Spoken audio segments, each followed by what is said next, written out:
We had an emergency braking situation in a snowstorm. There's some snow coming out of the car still. And we have a warped rotor, so I'm replacing pads and rotors on both sides. To get started, I'm removing the slide pin bolts from the back of the brake calipers. Those are 14 millimeter. I like to break them loose with a hand tool, but then I'm using the cordless ratchet to take everything apart. I'm recovering from a repetitive motion injury in my hand, and this thing has been a real game changer. I love this tool. Okay, then the caliper just comes off. A screwdriver helps sometimes.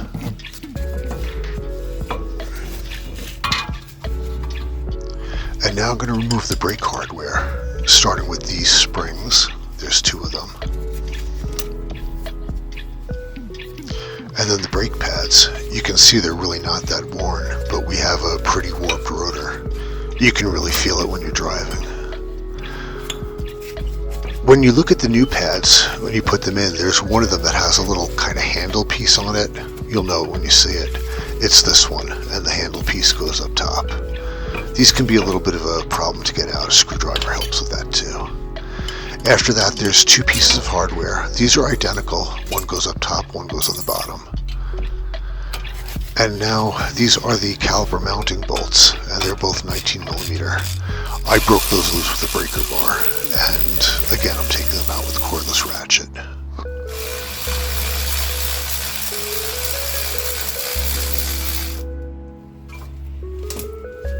When those are out, the caliper mounting bracket comes right off, and the rotor slides right off. So we're switching to drilled and slotted rotors. These rotors heated up in the mountains. We were on I-70 just past the Eisenhower Tunnel, and that's where the rotors warped. Hopefully having a drilled and slotted one will help with that. So now the mounting bracket goes back on, again with the 19 millimeter bolts.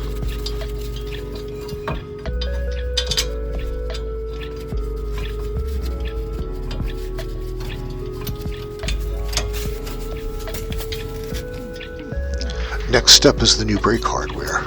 The upper and lower pieces are identical, and they're made of spring steel, and they can be a little tricky to get into place.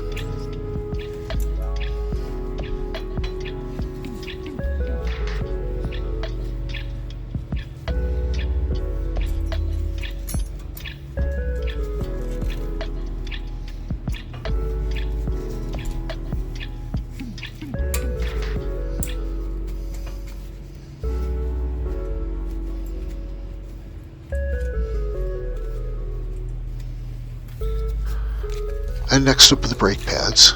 First I lubricate them, the backside and both slide areas.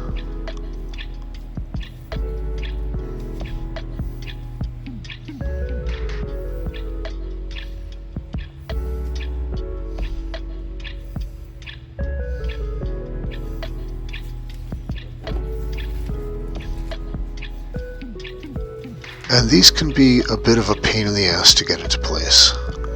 This is really the only difficult part of it, not really difficult, annoying part of this job. Well, you'll see.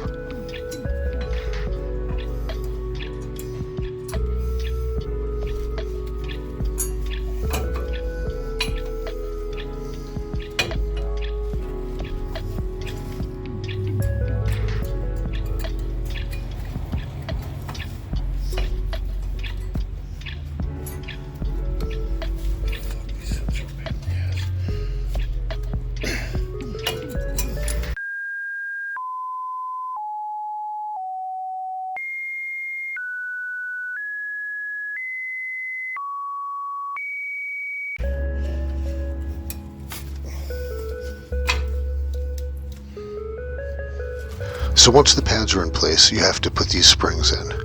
They fit into little holes at the top and bottom of the pads. But if you're not careful, you'll pop the pad back out like I just did. Fortunately for me, it went back in pretty easily, but a good tip is to hold the pads in place while you put the springs on.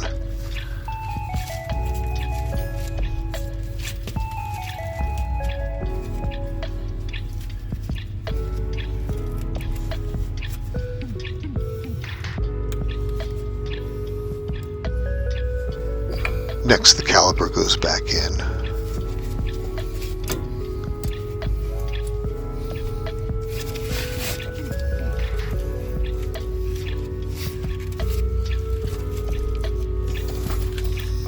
And replace the two 14mm bolts that hold the caliper slides in place.